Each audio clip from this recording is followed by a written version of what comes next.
Today on the patio, we're doing a brisket, but not just any brisket, we're doing a hot and fast one. Let's get into it.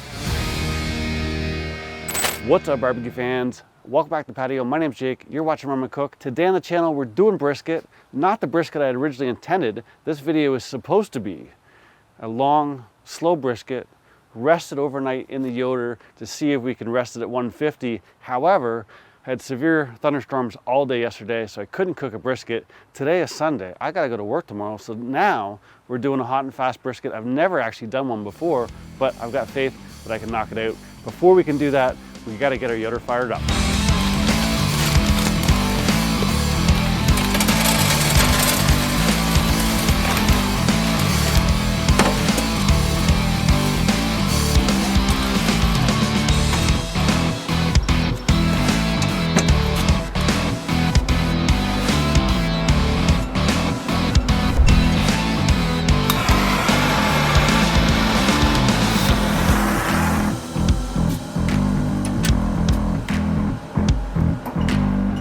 So here's our brisket. I didn't shoot any footage of me trimming it.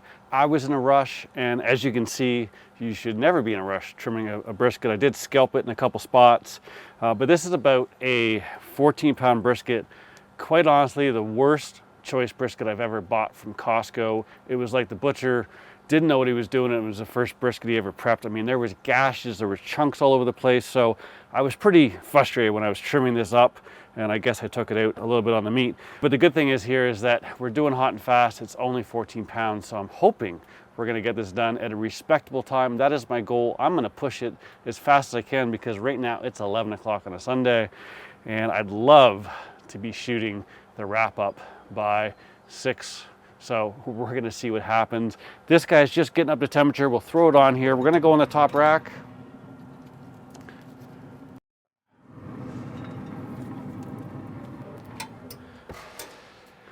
And we'll let our brisket go. Now that's actually been dry brining in the fridge for 2 days. As I said, I originally intended to shoot a video yesterday and just let it go all day. And the whole video was gonna be letting it rest overnight at 150 degrees, which is the lowest setting on the Yoder. I haven't done that before, and a couple of you guys have asked me, you know, can't you just rest it in the Yoder overnight? So I was gonna try that. We'll probably do that next weekend. If you wanna see that, subscribe.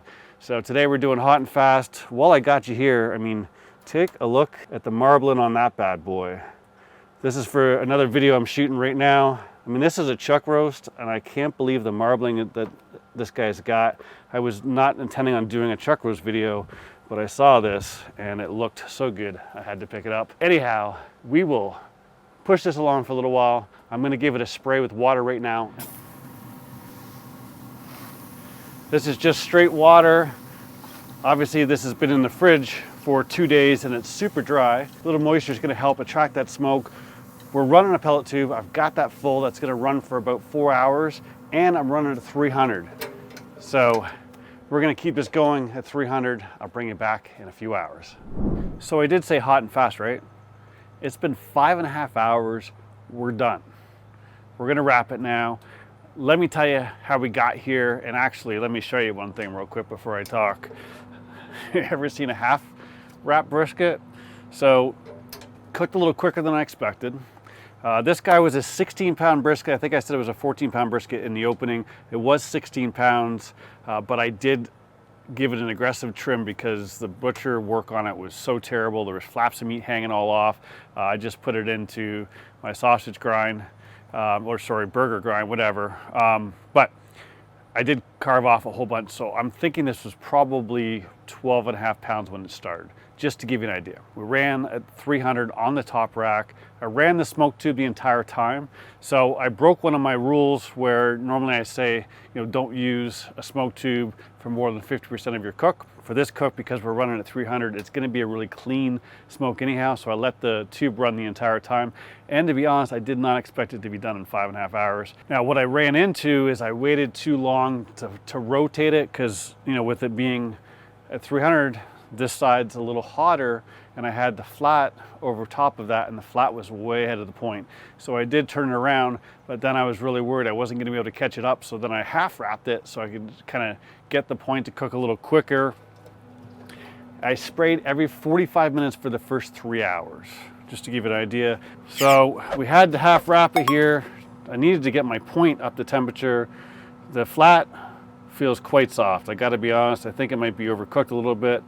205-ish. If we go over here, that's a big pocket of fat. Get in the middle here. Yeah, I mean, we get as high as like 208, 209. So I'm a little worried about the flat. I should have rotated it sooner. This guy, at this end, we're right where I want to be. I did turn this off about 15 minutes ago, so it's already started to come down temperature a little bit. I got this up to about 202. It feels pretty good. There's one spot in here where it's a little tough, but because I didn't rotate this around soon enough, I gotta sacrifice it. Otherwise, the rest of it is gonna be completely overcooked and I'm gonna have one spot. Did learn a lesson there, but what we're gonna do now is I'm gonna go get some butcher paper. We're gonna bring this out and we're just gonna wrap it and let it sit for at least an hour. Let's get this guy off. Oh, hold up. Hold up. Oh boy. So we're gonna use a little tallow for our wrap here.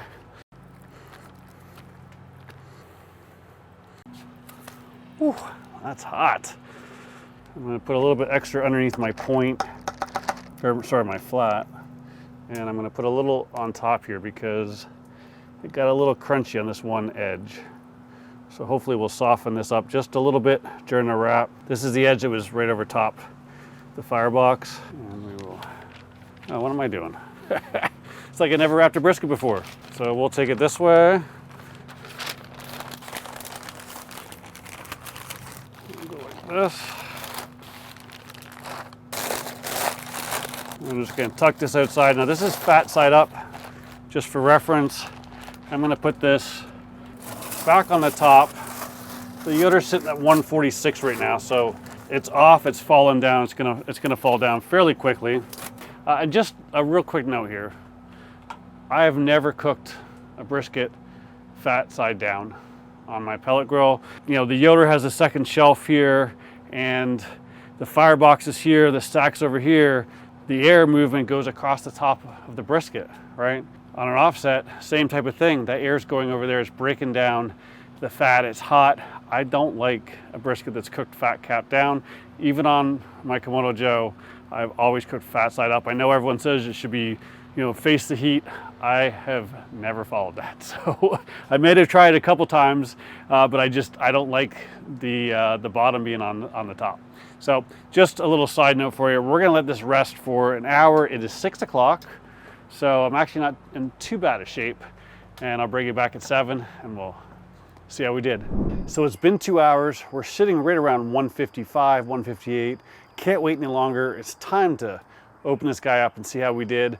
Before we can do that, we got to talk about the contest. So on my channel, do a contest once a month out of all 4 videos for that month, for the Tuesday videos and all 4 videos for the Thursday videos. Super easy to enter. All you gotta do is you gotta be subscribed to the channel. You gotta like the video and comment with hashtags that I give you in each video. For this video, we'll use hashtag hot and fast and hashtag brisket. Comment down below using those hashtags. At the end of the month, I will do 4 drawings, 1 for every video. And if your name and comment is randomly drawn, I'll give you a $25 gift card to atbbq.com. And if you happen to be a Patreon member, I'll double it and make it 50 bucks. Let's see how we did here. You can tell I put some tallow in that package.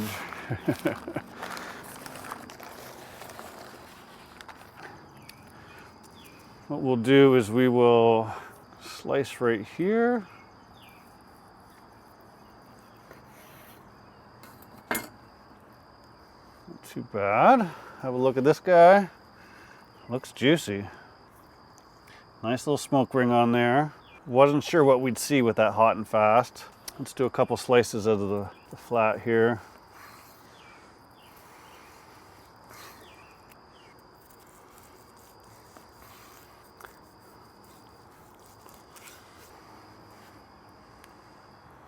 Still holding together. I'm surprised actually. I thought it might be a little too overdone, but it's actually not too bad.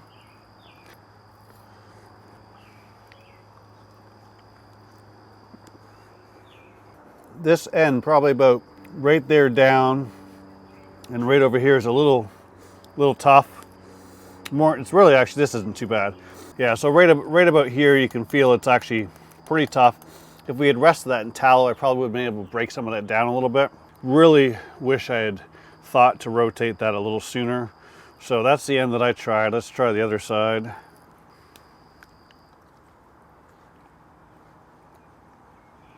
Not too bad. Pulls right apart nicely. Got some pretty good flavor. Let's have a look at our point here. What we want to do, let's take a nice little burnt end out of here. Cut that in half. It is a little shreddy. Good flavor. Yeah, got a little crispy on a couple of the ends.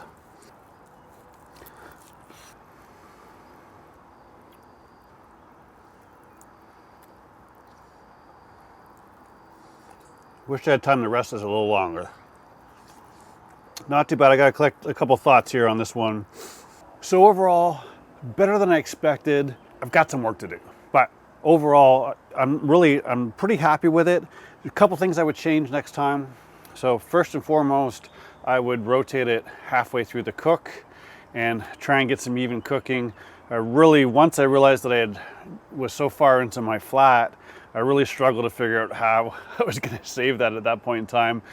So we tried to do a little half wrap there. Didn't quite work. I'm sure it sped up the point a little bit, but the damage was already done on the bottom. So I would definitely rotate it halfway through to try and even out the underneath. Additionally, I would get probably a half pan of water, and what I would do is I would put it right over the firebox.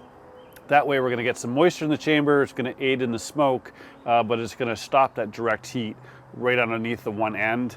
You know, once I had them so far out of whack, I had to keep it on longer to get the point up, and then finally the flat got so high, I knew that the point in the middle wasn't done, but I was kind of in a corner, and we did what we could. Probably if I could have done an overnight rest, I would have been able to save this a little bit. We would have been able to render out our point a little bit more, but overall, chop this up, make a sandwich. It's still going to be good. Listen, every brisket you cook is not going to be perfect. This is all about trying new things. As the saying goes, barbecue is not perfect. This one's close. It definitely has some work to do. I learned a lot during this cook. That's what it's all about. So if you want to try hot and fast yourself, take some tips that I've shared in this video. I'm not going to give up. I'm going to try this again. So next time I'll get it even closer and I'll have more to share with you. If that interests you, make sure you subscribe down below. While you're down there, click that like button. Thanks as always for watching. I'll see you soon.